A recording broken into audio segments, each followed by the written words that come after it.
names are going to come out. Sean will talk. That's why Jay-Z is running. That's why Jay-Z is nervous. Jaguar is talking about it. So many other artists at the moment. It was the mayor and the politicians in New York City. They turn around and give him the key to the city. New York City Mayor Eric Adams being indicted. There is not much I can tell you other than some specifics and some still big questions. New York City is totally buzzing right now, and it's not just the usual craziness. Two huge pieces of news just hit. First, Diddy got arrested, and now there are whispers about big names like Jay-Z possibly being involved. I think it's time for him to start speaking up about his very good friend. Just 9 months ago, you were singing his praise. And if that's not wild enough, the city's own mayor, Eric Adams, just got indicted in court, but the FBI is now hunting him. How could all of this be connected? The mayor, who would have thought hip-hop would have gotten us this far, as Biggie would say, you know? Exactly, exactly. All those leaked footage of Diddy's freak-offs can be the basis of evidence for investigation, which can be troubling for anyone who is linked to the case. The crossover between hip-hop and local politics can be uneasy. For politicians, it can be hard to maintain the realness that's so integral to hip-hop when you're in a sector with a reputation for lying and backstabbing. Delgado's lyrics and very image were used against him while he was running for office. Eric Adams blames whole subgenres like drill rap for youth violence even as he proclaims himself the hip-hop mayor. The growth of hip-hop into a worldwide cultural phenomenon is a testament to the creativity, innovation, and passion of New York City, said Mayor Adam. From the boogie down Bronx to Wu-Tang in Staten Island, to the pioneers in Queens, to the storytellers in Brooklyn and the clubs in Manhattan, hip-hop has told the story of New York City and our people. These block party concerts will celebrate 50 years of hip-hop, and I look forward to partnering with It's All Black Music Presents to check the rhyme this summer. But whatever tensions exist between hip-hop culture and politics, there's no question that hip-hop has finally made it into the halls of power, and when someone is powerful, he can do anything. And apparently something similar has been done by Eric as well. With all the legal drama and scandal swirling around, Diddy is really in hot water. He's facing some serious allegations, like STF-icking and secretly recording politicians. While he battles these charges, including a federal investigation into those TF-icking claims, folks in his inner circle are getting nervous. Gene Deal, Diddy's former bodyguard, thinks it's not just celebs who should be worried. In a recent chat on the Art of Dialogue YouTube channel, he opened up about the March 25th raids on Diddy's mansions in LA and Miami by federal agents. District of New York, they took it upon themselves and put on that raid and everything based on the information they found. It's not just the celebrities who should be sweating, he said. He had politicians, princes, and even a few preachers hanging out there. Deal believes the feds might have some serious evidence, claiming they got tapes of stuff. He also brought up Cassie Ventura's lawsuit against Diddy, which involves their alleged encounters at his infamous freak-off parties, hinting that there might have been hidden cameras rolling at those events. Another rapper, Rodney Lil Rod Jones, previously claimed Diddy recorded various celebs and politicians without them knowing during these parties. Can you imagine? He probably had every room bugged, Deal said, really driving home the point. When Deal got into the nitty-gritty about how Combs's media campaigns are lacking support from his entertainment team, the host hit him with a tough question about why there's been radio silence from them. Either they were involved in some of the stuff that went down, or they're just scared it'll ruin their brand. Deal shot back, keeping it real. But all this is bigger than Diddy. It's bigger than Diddy, bro. He also dropped some hints about the kind of crowd that rolled through Combs's events, mentioning politicians, royalty, and even religious figures. He had politicians, he had princes, and a couple of preachers in there. Deal chuckled, highlighting the diverse mix. These legal troubles are tied to a bunch of lawsuits accusing Combs of STF-icking and other forms of physical or emotional harm. As the investigation unfolds into a massive pile of allegations, the music mogul continues to deny any wrongdoing. But now people are connecting it with the recent arrest of New York's Mayor Eric Adams. One person wrote, Eric Adams handing Diddy the key was just another example of corrupt elites patting each other on the back, birds of a feather, but when the heat's on, they scatter. And when he got the alleged key, he may have done all he wanted to do. For example, he might have assisted his industry fellows like Jay-Z and many others for those freak-offs. And get this, Jay-Z was spotted with Eric at many events, at least according to keen observers. One person wrote, "Jay-Z is the one that turned him in. I'm betting. It's all connected with Diddy." Another one added, "I agree. They really need to look into Jay and his business dealings." The lawsuit refers to the alleged s-xual encounters as freakouts, claiming they took place in various hotel suites, including at the Trump International Hotel in New York City. Among the serious allegations, it's claimed that Diddy engaged in s-xual activities involving Cassie, directing her to mail p-stitutes while he watched for his own pleasure. The lawsuit states that she was instructed to cover herself in oil and participate in activities with multiple men, sometimes while they were wearing masks and costumes. They had to be for both of them. They was in the room, right? You're right. It's a freak-off section. In another incident in 2013, Diddy allegedly organized a freak-off that resulted in tens of thousands of dollars in damages to the hotel. According to the lawsuit, Cassie was expected to coordinate the location and hire male S-workers for these events. She was reportedly instructed to use websites and escort services to find men with large black PA. The lawsuit claims that Diddy insisted on having these encounters weekly, repeatedly referring to it as "our thing" and "our secret." Oh, she didn't want it, but Cassie, who searched for the big black, and she was searching for the big black.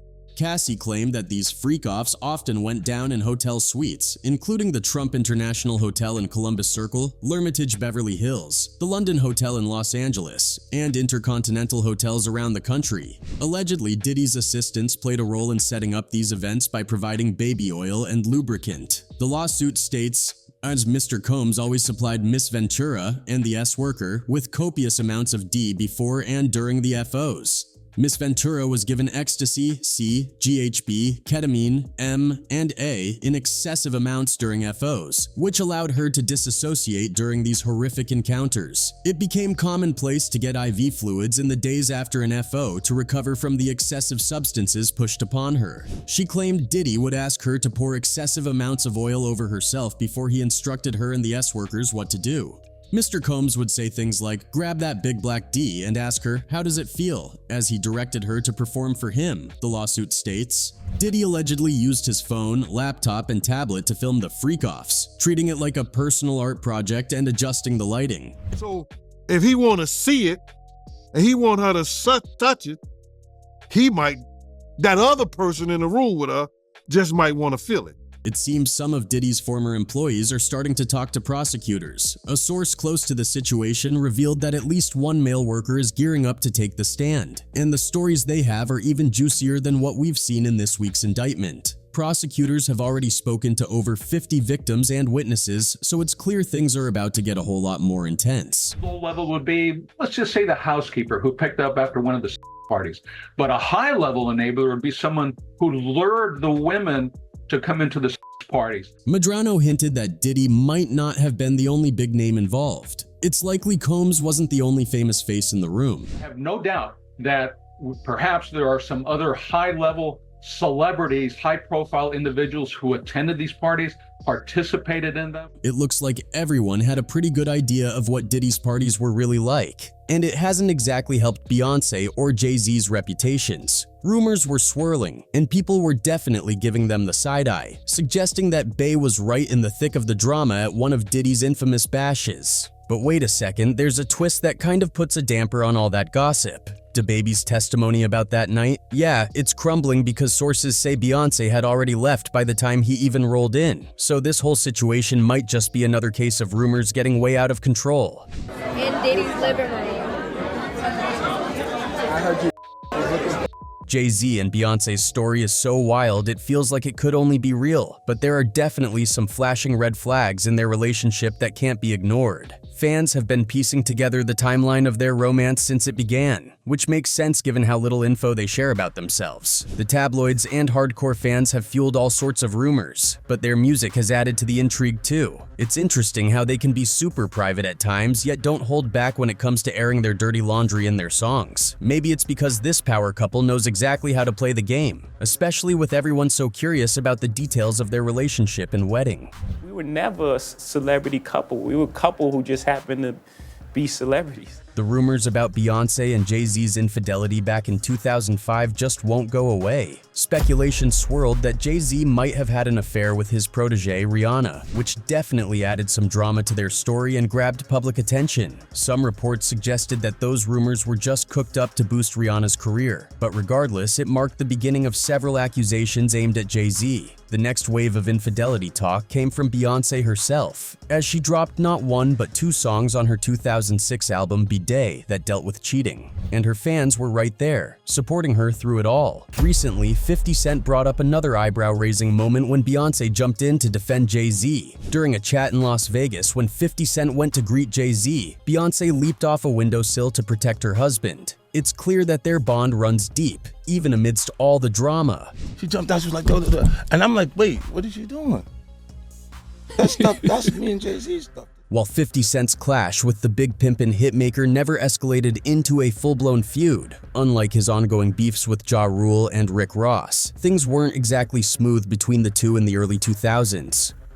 50 Cent admitted he was taken aback by Beyoncé's reaction during their spat, showing that even amidst the drama, she was ready to step in for Jay-Z. Talking to Jay. Talking to Jay. As soon as I talked to Jay, she jumped down, came over. I said, "Oh, look at this. They about to jump you." Nah, she ain't like she was ready. Like I thought something was gonna happen. This isn't the first time Beyoncé and Jay-Z have been accused of trying to control the narrative around artists. Uncle Ron himself reportedly spilled the tea, claiming that Beyoncé and Jay-Z can't stand anyone who outshines them. Jay-Z wanted him out of the industry, period, so he could take over and be the biggest hip-hop artist around. For years, Jay-Z has been using a hand signal that forms a triangle during his performances, which is believed to symbolize a diamond, and has become closely associated with both Jay-Z and his record label. On occasion, Beyoncé has also been seen making this hand signal, likely as a gesture of support for her husband and his brand. But the triangle shape is somehow associated with the Eye of Providence. They said the eye is connected to a wide range of belief systems, including the Freemasons and Illuminati. Thus, conspiracy theorists believe that Jay-Z's iconic hand signal is secretly signaling his devotion to the Illuminati. Also, you might have noticed, but there had already been suspicions about Beyoncé's seemingly on-occultic side.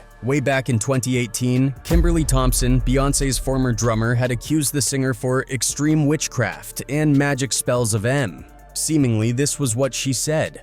Literally shattered everything that I've tried to build after doing that work in my life. If I have always said when I was a kid, I never would want to regret anything. Not only that, she further claims that Beyoncé has been casting spells to keep her under her control, as much as using some mind control tactics to keep her tied down completely. Jaguar Wright has added a thought-provoking perspective to ongoing discussions about Aaliyah's tragic passing. According to her, at the time of Aaliyah's death, Beyoncé faced obstacles in her solo career and needed a breakthrough moment to achieve superstardom, which allegedly came through Jay-Z's influence. Aaliyah's untimely demise, as Jaguar suggests, provided that critical opportunity, solidifying Beyoncé's position as a beloved figure in music. As memories of Aaliyah begin to fade, concerns have arisen about how long certain individuals will continue benefiting from recurring tragedies. There's a growing call for accountability for any potential wrongdoing, with fans rallying behind Jaguar for her outspoken defense of their cherished songstress. They advocate for justice to prevail in Aaliyah's memory. This is not the first time Beyoncé and Jay-Z have collaborated for controlling artists. It was also allegedly disclosed by Uncle Ron himself that Beyoncé and Jay cannot stand anybody who is more successful than them. Jay-Z wanted him out of the industry, period,